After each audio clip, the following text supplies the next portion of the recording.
Now, do we have any history fans? Anybody who knows something or two about history? All right. So we're going to do a little history lesson tonight. We are going to start with Christopher Columbus, the man who discovered America. Although he never set foot on anything we would consider the country of America. Columbus explored places like Cuba, Bahamas, and Jamaica. He said he found the natives on these islands to be peaceful and friendly, although he added they constantly try to braid our hair and call us Mon.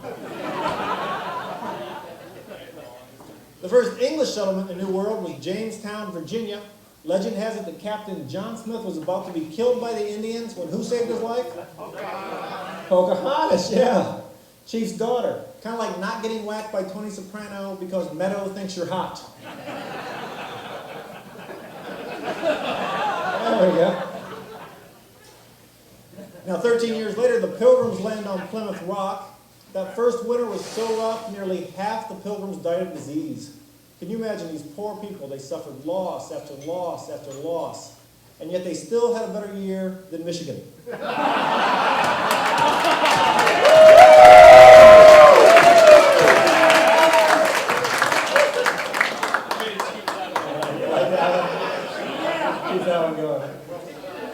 Now, the other half of the Pilgrims would have probably passed away too had they not made a peace treaty with Chief Massasoit.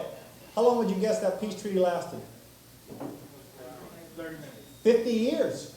We started off good, 50 years. As a matter of fact, Massasoit did such a good job of keeping the peace, he went on to write his famous relationship book, Men Are From Mars, The White Devil Is From Europe.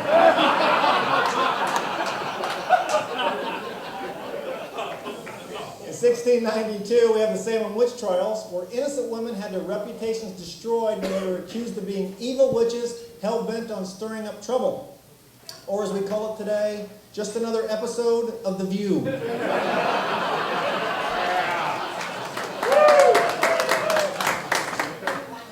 In 1763, we fought the French and Indian War. The English won, but to pay for it, they had to start taxing the colonies, which eventually led to the Boston Tea Party.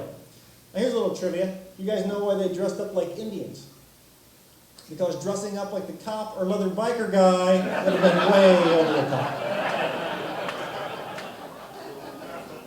So we fought the Revolutionary War, and thanks to this man we won. So we made George Washington our first president.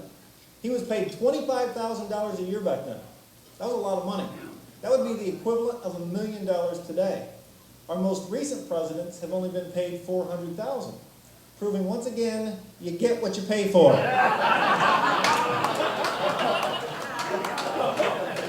by the way, I'm not sure what Bush is trying to describe in this picture. But I do know when asked the exact same question, Barack Obama answered like this.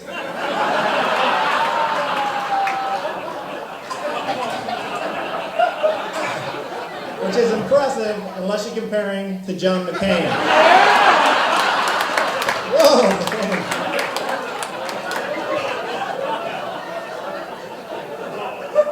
But we have run through a lot of presidents through the years. If you think about it, this one can't tell a lie. This one can't tell the truth. And this one can't tell the difference.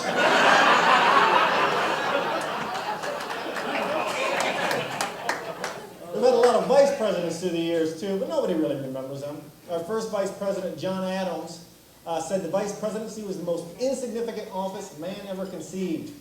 And our 32nd vice president, John Garner, was even more direct.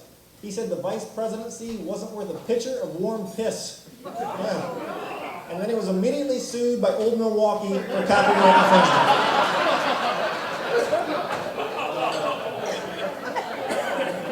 Well, let's jump ahead now to Abraham Lincoln. He's most people's favorite president, wouldn't you think? The man, the icon, the beard. But you know, before, when he got elected the first time, Lincoln didn't have the beard. Yeah, he grew the beard after he was elected when an 11-year-old girl wrote him a letter saying he would look better with whiskers. And she was right. Although her advice for him to give all of his speeches in full kiss makeup was a complete disaster.